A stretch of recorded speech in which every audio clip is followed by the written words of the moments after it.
Good morning, Flagler County. I'm Rich Carroll. You're listening to Flagler's Morning News on Tuesday, October 3rd. Fentanyl is a scourge everywhere. A routine traffic stop turns into a major drug bust in Bunnell. Amy Cherry reports. Bunnell Police Chief David Brannon says the vehicle was pulled over for a suspended tag, and officers learned the driver, 48-year-old Jamie McKinnon of St. Augustine, was driving with a suspended license. The driver was arrested, and our routine policy is to search those vehicles before we have them towed. And in the process of doing that, we came across some crystallized substances underneath the front right passenger seat along with a pill. And the officer who was helping with the search tested those substances and confirmed that the pill was Ritalin, but the substance was actually fentanyl. And the passenger that was in that seat was read his Miranda rights. He admitted to knowing that those items were there, and he was arrested as well for the possession of fentanyl and the pill without a prescription. Under Florida law, more than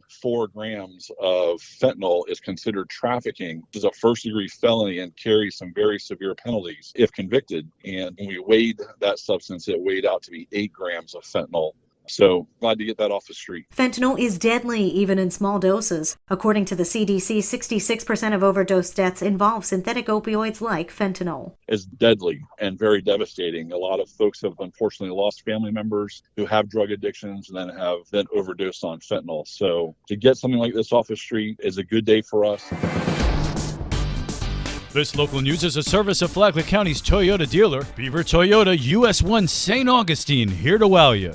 For the first time ever in the history of Flagler County Emergency Management, we have met that standard. Flagler County Emergency Management has been accredited through the Emergency Management Accreditation Program. Flagler County Emergency Management Director Jonathan Lord says they've been working towards this accreditation for the last several years. We are very, very proud to have been notified that we have been accredited through the national group known as the Emergency Management Accreditation Program. It is the only body that accredits emergency management agencies in the public and private sector.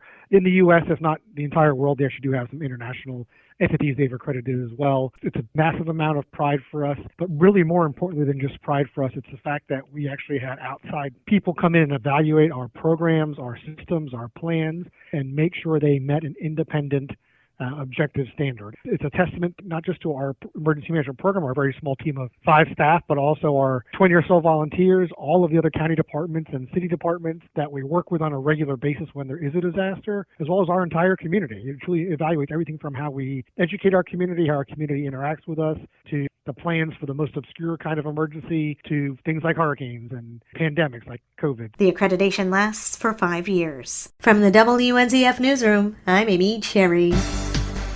Palm Coast City Council has a full agenda for today's meeting. Today's agenda for the Palm Coast City Council business meeting will begin with several proclamations. Brittany Kershaw, Director of Communications and Marketing for the City of Palm Coast. The meeting this evening at 6 p.m. will open with public comment, where anyone is able to come and speak for up to 3 minutes on any topic that's not on the agenda that they would like to bring up to City Council's attention. Following that, there will be several proclamations for Customer Service Week, Fire Police Recognition Day, Fire Prevention Week, and White Cane Awareness Month. There will then be presentations and discussions on a variety of city matters, including park improvements and engineering services for stormwater management. As always, residents are encouraged to come and participate in their city's development. And if you cannot attend in person, you can watch the meeting live on the City of Palm Coast YouTube channel. The council meeting will be held tonight at 6 p.m. in the community wing at City Hall at 160 Lake Avenue in Palm Coast. For Flagler's Morning News, I'm Karen Johnson.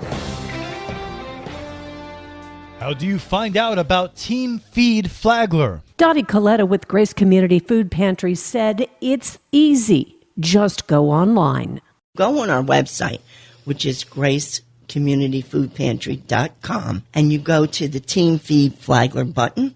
You will see all the information, where to go to eat. The times are there. She said it's their 15th year. Team Feed Flagler consists of groups of churches and nonprofit working organizations. Flagler Health Matters is on WNZF Saturday mornings at 11:30, and it's on the Flagler radio app anytime you want to listen. Tomorrow, Team Feed Flagler expands. From the WNZF Newsroom, I'm Deb Albertson. And now you're up to date on Flagler's Morning News. I'm Rich Carroll.